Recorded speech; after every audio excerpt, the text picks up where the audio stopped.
नेपाल हिंसा से जुड़ी हुई आपको बताते हैं। नेपाल हिंसा में मरने वालों की संख्या बढ़ गई है। आगजनी और हिंसा में अब जो संख्या बढ़ी है उसके मुताबिक ये संख्या 51 तक पहुंच गई है। आगजनी और हिंसा में अब तक 51 लोगों की मौत हो गई है और ये आंकड़ा यहीं रुकने वाला नहीं है, ये आंकड़ा और भी बढ़ सकता है। हिंसा में एक भारतीय महिला की भी मौत हो गई है।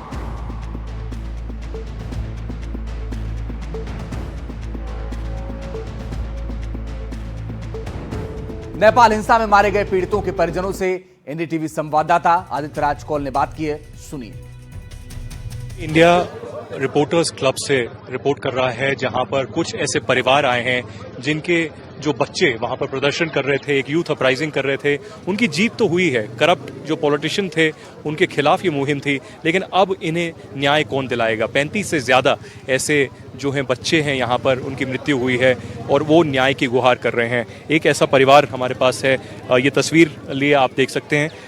इनका नाम क्या है और ये कहाँ पर थे, कहाँ पर क्या हुआ, आप हमें बताएं। इनका नाम उमेश महत है, ये यहीं पे चावल में रहते थे और ये मेरा छोटा भाई था जी।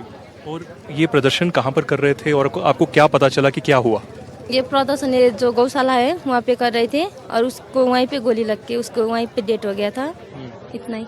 तो सरकार की तरफ से कोई आपको मदद मिली है या आप सरकार को अब क्या कहेंगे कि क्या होना चाहिए? सरकार से कोई मदद नहीं मिली है। तो आपके जो भाई ने इतना बड़ा सैक्रिफाइस किया है, इतना बड़ा शहीद हुए हैं वो इस कॉज के लिए, यूथ अपराइजिंग जो जेनजी का है, तो आप जेनजी को सपोर्ट करते हैं और आप जेनजी को क्या बोलेंगे जो इस मुहिम को आगे लेके जा रहे हैं? अगर कोई जेनजी है ना तो हमारे साथ आइए, हमारे लिए बोलिए, कुछ हमारे भाई के लिए कुछ कीजिए। अगर आप लोग सांस में जेनजी है तो आइए हमारे साथ। और आखिर में मैं आपसे पूछना चाहूँगा कि जो अभी बताया जा रहा है कि सुशीला कार्की जो पुरानी चीफ जस्टिस थी वो शायद प्रधानमंत्री बन जाएं यहाँ पर नेपाल में, तो वो महिला हैं, आप भी महिला हैं, आप महिला जो प्रधानमंत्री पहली बनने वाली हैं, उनसे आप क्या गुहार लगाएंगी, उनसे आप क्या रिक्वेस्ट करेंगी? जैसे आज हमारे भाई की डेथ हुई है, बाकी आगे किसी की भी ना हो। अगर वो आएगी तो कुछ अच्छा ही करके जाए, जो पिछले वाले थे उस जैसा ना हो, इतना ही।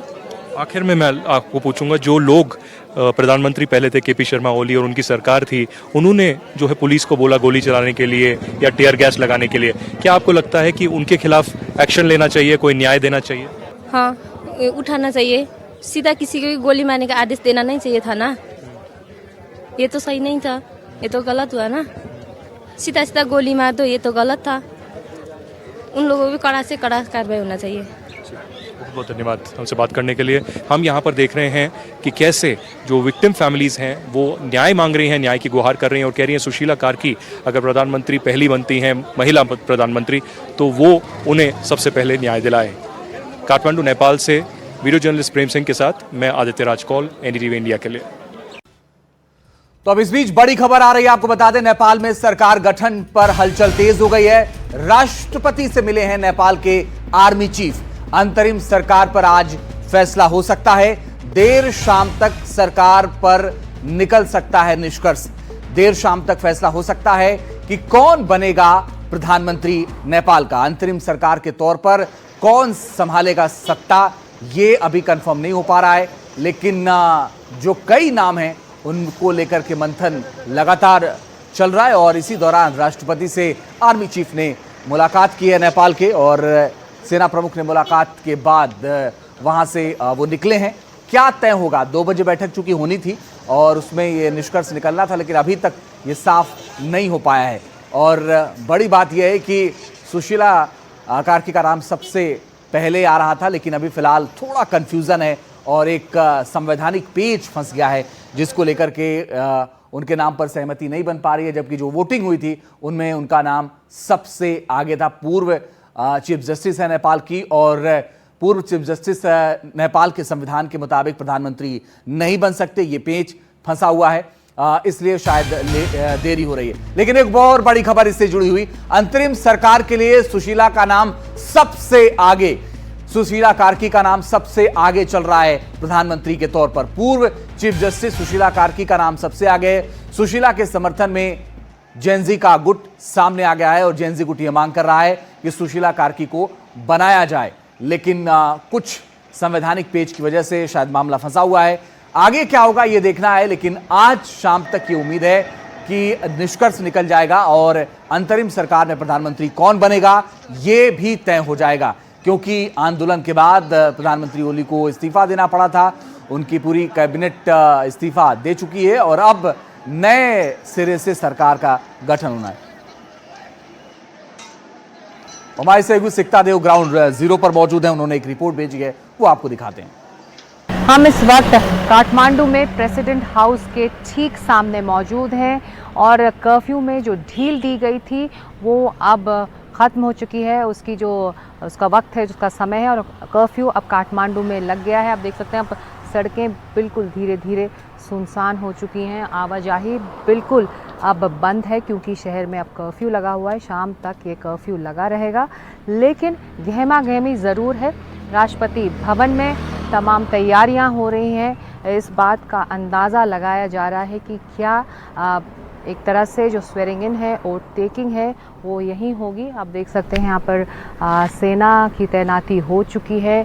अंदर कुछ गाड़ियाँ जा रही हैं, कुछ टैंकर्स जा रहे हैं, लेकिन ऑफिशियल स्टेटमेंट अभी प्रेसिडेंट हाउस से आना बाकी है कि आखिर अंतरिम सरकार पर फैसला हो गया है। अंतरिम सरकार का मुखिया कौन होगा, क्या इस पर आम सहमति बन गई है।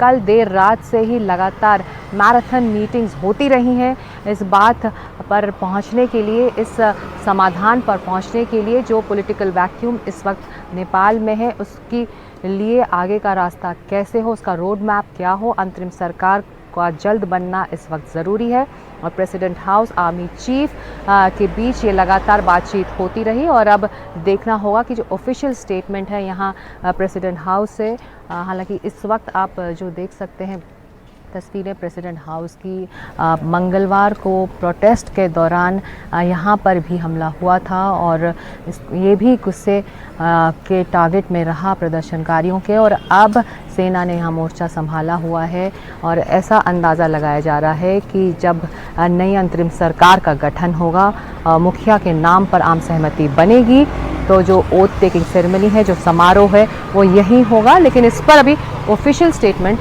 आना बाकी है। कैमरा पर्सन पुजारिया के साथ सिकता देव, एनडीटीवी इंडिया के लिए।